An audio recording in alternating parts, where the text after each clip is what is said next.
This bill, the Support Law Enforcement and Safe Neighborhoods Act, strengthens the laws of our state.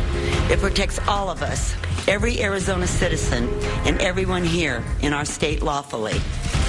And it does so while ensuring that the constitutional rights of all in Arizona remain solid, stable, and steadfast. I will now sign Senate Bill 1070.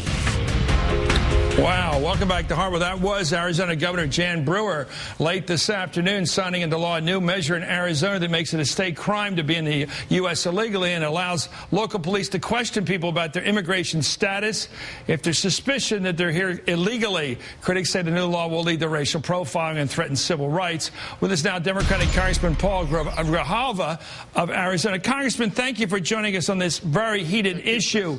What should be the means by which we deal with illegal immigration properly? What is the proper American way, as you see it, of maintaining border control or immigration control properly? Well, the proper route is the one that's before us, and that is to deal with a comprehensive approach to immigration law and immigration reform, to deal with the fact that the preeminence of this law is federal, that it is a national law, and that's how to approach it. Congress has either run away from this or exploited this issue. I think this law that the governor just signed, if it doesn't provide an impetus and an urgency to Congress to do something, I think we're missing the whole point. This law opens up a harbinger of very, very bad things that can happen constitutionally to the American people regardless. Well, maybe you never know with these things have unintended consequences. I want to talk about that. But here's the president today. Let's listen on this issue. Indeed, our failure to act responsibly at the federal level will only open the door to irresponsibility by others. And that includes, for example, the recent efforts in Arizona, which threaten to undermine basic notions of fairness that we cherish as Americans, as well as the trust between police and their communities that is so crucial to keeping us safe. In fact, I've instructed members of my administration to closely monitor the situation and examine the civil rights and other implications of this legislation. But if we continue to fail to act at a federal level, we will continue to see misguided efforts opening up around the country. Well, I guess I have to ask you about the president said that our failure to act could lead to irresponsible acts. I'm hoping, as an American like you, that maybe the irresponsible, you could argue, actions of Arizona will lead to the right actions. Let me read to you what Senator Schumer and Lindsey Graham have in mind. This apparently is what something like what the president's thinking about. It includes the following. Immigration action this summer. To do what? Require biometric Social Security cards to ensure that illegal workers cannot get jobs. Fulfilling and strengthening our commitments on border security and interior enforcement. Creating a process for admitting temporary workers and implementing a tough but fair path to legalization for those already here. Are there any elements there you don't like? Well, I think the issue is that we have to deal with the reality that there are people in this country and that are law-abiding and right. that for some reason need to have a path to legalization, and that should be open to them. We have to talk about family unification, which is critical. We have to talk about the DREAM Act, agricultural jobs. It's a myriad of things that need to be reformed in this law.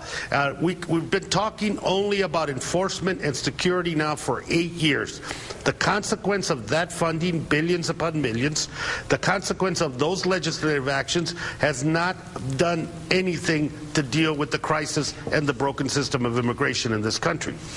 So it's time we made it comprehensive. It's time it became holistic. And what Arizona has done is to narrow that focus once more and potentially open up a Pandora's box of unconstitutional civil rights violations that are going to be challenged judicially and legally anyway.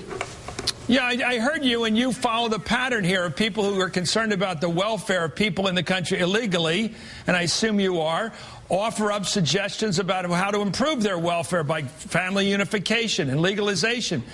But on your side of the argument, you don't hear people talking about ways to actually have fair American-style enforcement.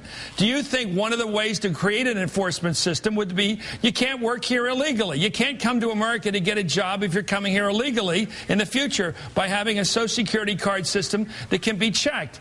Do you support that kind of enforcement vehicle?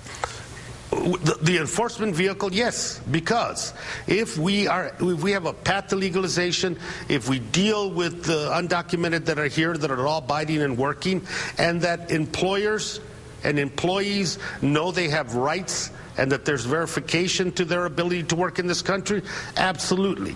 The problem is that we've only talked about one end of the spectrum and not dealt with the comprehensive side.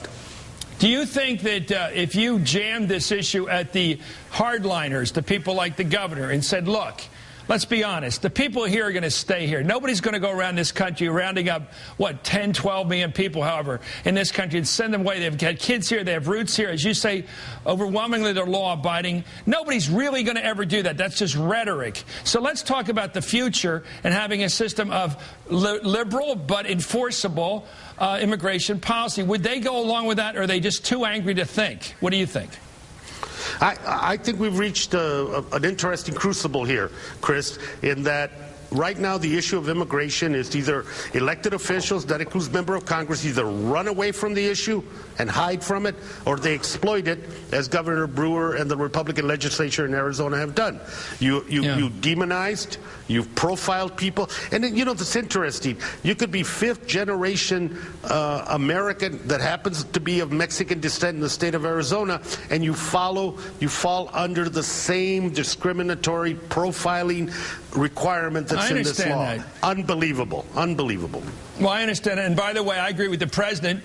I'm not justifying what Arizona did. I wouldn't vote out there. I wouldn't support it. But I'll tell you, it is what happens when you don't have reasonable people doing reasonable things. You get unreasonable people grabbing control of the situation. I think we all probably agree on that. Congressman Grijalva, thank you so much for joining us.